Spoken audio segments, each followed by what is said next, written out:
अर्हन्ताणं नमो सिद्धाणं नमो आयर्याणं नमो वज्रायाणं नमो लोये सब्बसावूणम् येनात्मा बुद्धतात्मैव परत्वेनैव चापरम् अक्षयानंतबोधाय तस्मै सिद्धात्मने नमः। पंच परमेष्टि भगवान की जय। आचार्य भगवंती कहते हैं, ये संसार तो लोगों से भरा ही हुआ है, फिर लोगों से बोलचाल ना हो सके, ऐसा कैसे हो पाता है। लेकिन फिर भी आचार्य भगवान कहते हैं कि ऐसे स्थान पर रहो जहाँ पर भी हम अपनी साधना कर सकें। उसी बात को कहते हैं, ग्रामोरण्यमिति द्वेधा निवासो नात्मदर्शिनां दृष्टात्मनां निवासस्तु विविक्तात्मैव निश्चला। पुनः, ग्रामोरण्यमिति द्वेधा निवासो नात्मदर्शिनां दृष्टात्मानां निवासस्तु विविक्तात्मैव निश्चला। यानी अनात्मदर्शिनां, जिन्होंने आत्मा का अनुभव नहीं किया, उन्हीं को लगता है कि ग्राम या गांव है, अरण्य या वन है। इति ऐसा दो प्रकार का निवास होता है। तो किंतु दृष्टात्मनां, जिन्होंने आत्मा का अनुभव किया है, उनको निश्चल माने अचल, विविक्त आत्मा भी पवित्र आत्मा ही निवास होता है। जिन्होंने अपनी आत्मा को नहीं देखा, उन्हीं के ऐसे विकल्प होते कि गांव या वन, इस तरह दो प्रकार का निवास होता है। पर जिन्होंने आत्म स्वरूप को देख लिया है, उनका निवास निश्चल रागादि रहित आत्मा ही है।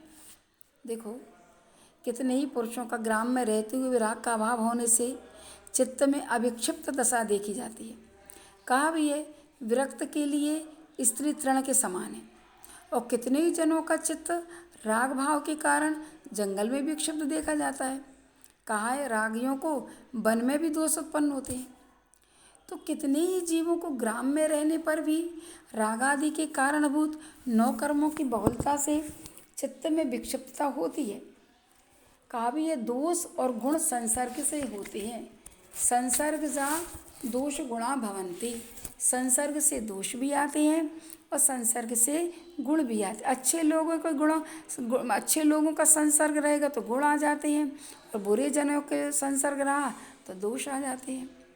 इसलिए कितने ही जनों को अरण्य में राग आदि के कारणभूत नौ कर्म का अभाव होने से चित्त विक्षेप नहीं होता। ये भी सही है।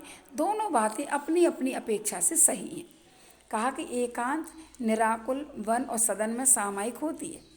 ऐसा निर्णित होता है कि बाहरी अधिकरण राग और विराग में कारण नहीं होते, उपादान शक्ति है, लेकिन फिर भी बाहर निमित्त तो मिलता ही है। आज बाहर की चकाचौंध में रहोगे तो ऐसा हम इतने बड़े साधक नहीं हो गए हैं कि जो बाहर की चीज़ों से प्रभावित ना हो, तो हम प्रभावित हो जाते। इसका अर्थ है कि बाहर की चीज़ों से हम संपर्क कम करें, नौ कर्मों से बचें।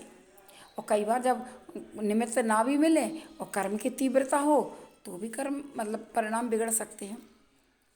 फिर भी अधिक निमित्त में राग और विराग निमित्त कारण, उपादान तो स्वयं की शक्ति है।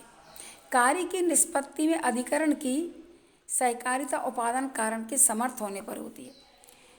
कभी सभी ओर से समर्थ उपादान कारण को बाह्य कारण अकिंचित कर होते हैं।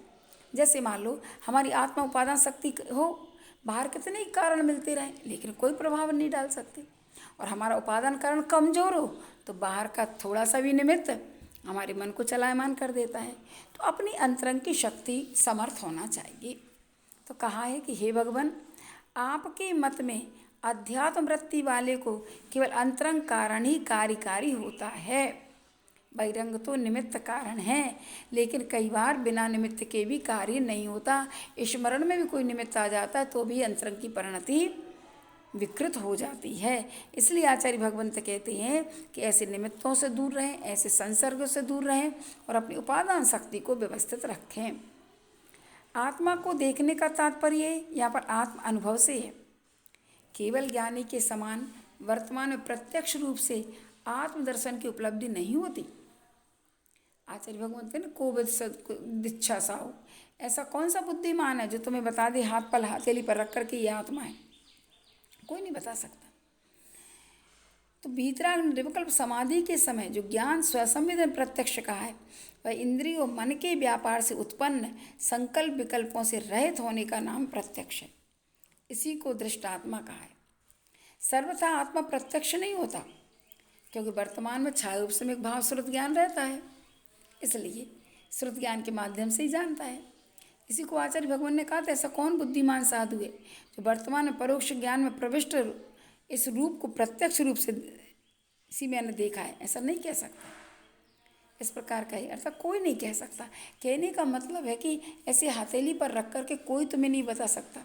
केवली भगवान भी, जिन्होंने अपनी आत्मा की उपलब्धि कर ली है, वो भी तुम्हें हथेली पर रख कर के नहीं बता पाएंगे, क्योंकि आत्मा तो अमूर्त है, उसका तो सिर्फ अनुभव होता है। तो स्वात्म संवेदन करने वाले उन दृष्ट आत्माओं का आश्रय सभी द्रव्यों से भिन्न शुद्ध आत्मा ही होता है। किंतु विक्षिप्त चित्त वाले जो अनात्मदर्शी हैं, जिन्होंने आत्मा को नहीं देखा है, उनके लिए गांव है या जंगल है या भीड़ है या एकांत है, इस तरह क्षेत्र सामयिक का अभाव होने से उन्हें दो तरह के विकल्प होते रहते। भैया हम तो एकांत में रहेंगे तब मन शांत होगा, ऐसा भी एक प्राथमिक भूमिका में तो ऐसा ही होता है। और जब धीरे धीरे मन दृढ़ हो जाता है तो फिर वो कहीं भी रहा है, भीड़ में रह के भी अकेला रह लेता है, उसे कोई बाहर की आवाज़ें, बाहर का शोरगुल प्रभावित नहीं करता है। और ऐसे कितने ही लोग हैं जो मूल गुणों में प्रयत्नशील रहते हुए भी द्रव्य सामयिक में कुशल हो जाते हैं, किंतु क्षेत्र और काल के विकल्पों से उत्पन्न व्याकुलता से गिरने वाले इस प्रकार के मूसलों को नहीं झेल पाते, यानी कि वो बाहर के वातावरण को से प्रभावित हो जाते हैं तो विकल्प हो जाता है। तो कहने का मतलब ये है कि अपने लिए इतनी आंतरिक साधना होना चाहिए, इतनी उपादान शक्ति में सामर्थ्यता लानी चाहिए कि जो बाहर से प्रभावित ना हो। लेकिन आज जिस अवस्था में हैं अपन सब लोग, उस अवस्था में तो नौकर्म से ही बचना चाहिए। अच्छे नौकर्म को जोड़ो, अच्छे लोगों के साथ संगति करें तो परिणाम निर्मल रहते हैं, और बुरे लोगों की संगति से परिणाम बुरे हो जाया करते। जैसे मोबाइल भी है, उसमें अच्छी चीज़ देख रहे तो ठीक है, यदि कोई गलत चीज़ देख ले तो तुम्हारे परिणाम भी, क्योंकि चित्र भी प्रभावित करते का नहीं करते। इसलिए ऐसे चित्रों को देखने का, ऐसे नौकर्मों से बचने का त्याग होना चाहिए, उनसे बचना चाहिए। ठीक है। आचार्य भगवंत ने पद्यानुवाद किया है। मैं जा रहूं नगर में वन में कभी ना, ऐसा विचार करता वैरात्म दीन, ज्ञानी न ईदृश विचार स्वचित्त लाता, निश्चिंत हो सतत किंतु निजात्म ध्याता। वह विचार नहीं करता मैं कहाँ हूँ, मुझे तो अपनी आत्मा का चिंतन करना है और अपनी उपादान शक्ति को ऐसा प्रबल दृढ़ बनाना है कि कोई भी बाहर की चीज़ से प्रभावित ना हो। ठीक है। अब आगे आचार्य भगवंत तो बहुत अच्छी बात कह रहे हैं कि तत्व ज्ञाता और असत्व ज्ञाता का फल कैसा होता है। देहांतर्गतिर्बीजम देहिस्मिन् नात्म भावना, बीजम विधेय निष्पत्ते रात्मन्नेवात्म भावना। पुनः उच्चारण करते हैं। देहांतर्गतिर्बीजम देहिस्मिन्नात्म भावना, बीजम विधेय निष्पत्ते रात्मन्नेवात्म भावना। देखो कितनी अच्छी बात है। अस्मिन देहे, इस देह की प्राप्ति में यदि आत्मभावना, आत्मा की भावना होना, देहांतर्गत अन्य देह की प्राप्ति का बीज है, क्योंकि देह को ही तुमने आत्मा माना है, इसलिए तुम्हें शरीर मिलेगा।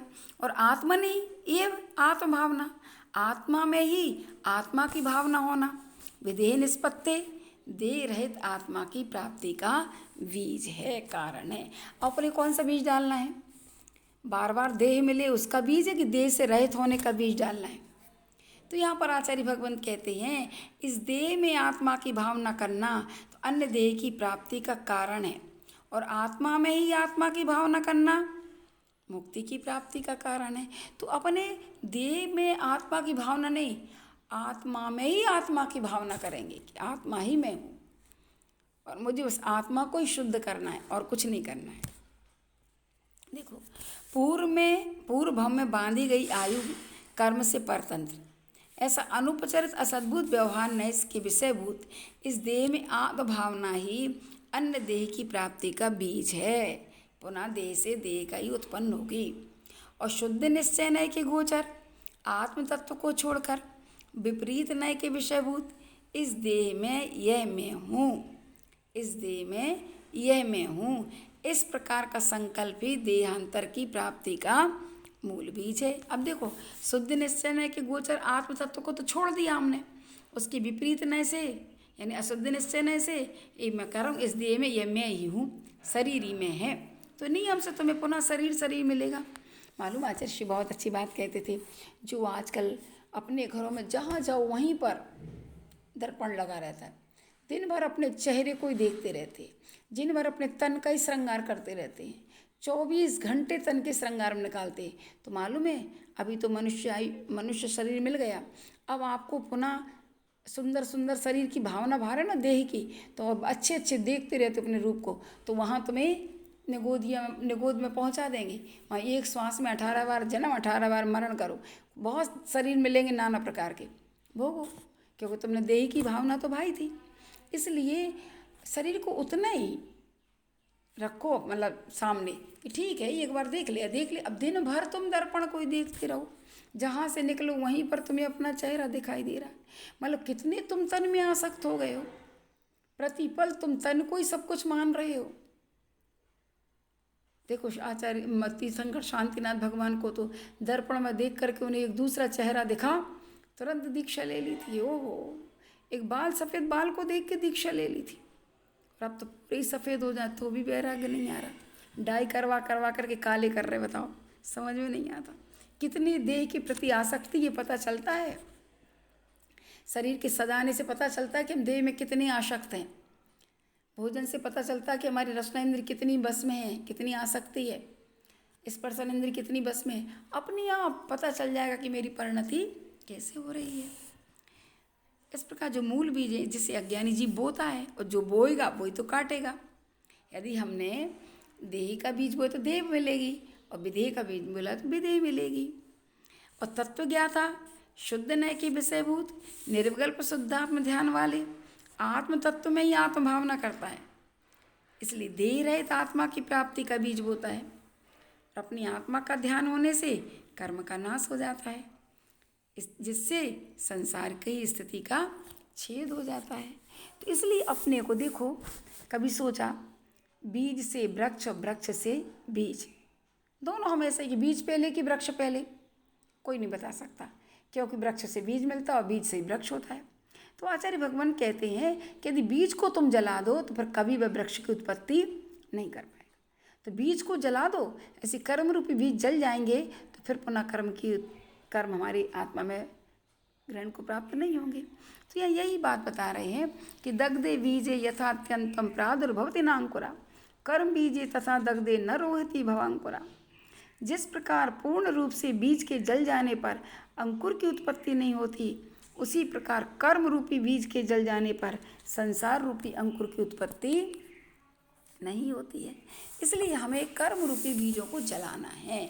इसलिए हमेशा आत्मा में ही आत्मा की भावना करना है, शरीर में नहीं कि शरीर है। शरीर में करोगे तो शरीर ही शरीर मिलेगा, 84 लाख योनियों में भटकना पड़ेगा। इसलिए शरीर से रहित उस आत्मा की भावना करना है आत्मा में। तो नियम से एक दिन हम शरीर रहित होकर के सिद्धालय में विराजमान हो जाएंगे। आचार्य भगवंत ने देखो पद्य अनुवाद किया, निस्सार पार्थिव तनादिक कानुराग है बीज अन्न तन का द्रुत भव्य जाग। तो बीज मोक्ष द्रुम का निज भावना है, भावो उसे यदि तुम्हें शिव कामना है। यदि तुम्हें शिव की कामना है तो आत्मा में आत्मा की भावना को उत्पन्न करो, वो मोक्ष का बीज है। और शरीर में आत्मा मानोगे तो नियम से शरीर ही शरीर मिलेगा, कभी संसार का अंत नहीं हो पाएगा। इस चीज़ का ध्यान रखना। और ये छंद बहुत अच्छा, आचार्य भगवंत कुछ छंदों को बड़े अच्छे से कहते थे, इन छंदों का बार बार चिंतन किया करो, बार बार सोचा करो कि आखिर आचार्य पूज्यपाद स्वामी ने ऐसा क्यों लिखा और क्यों बार बार इस भावना के लिए कही है। क्योंकि भावना भवनाशनी होती है, इसलिए उस आत्मा की भावना तुम भाओ तो नियम से तुम शरीर अतीत बन जाओगे। और तुमने यदि 24 घंटे शरीर के सेवा में ही समय निकाल दिया, खिलाया पिलाया सुलाया नहलाया धुलाया श्रृंगार किया, बस 24 घंटे यदि शरीर में लगे रहे, तो तुम्हें मुक्ति का मार्ग मिलने वाला नहीं है। इसलिए शरीर से परे आत्मा को जानो।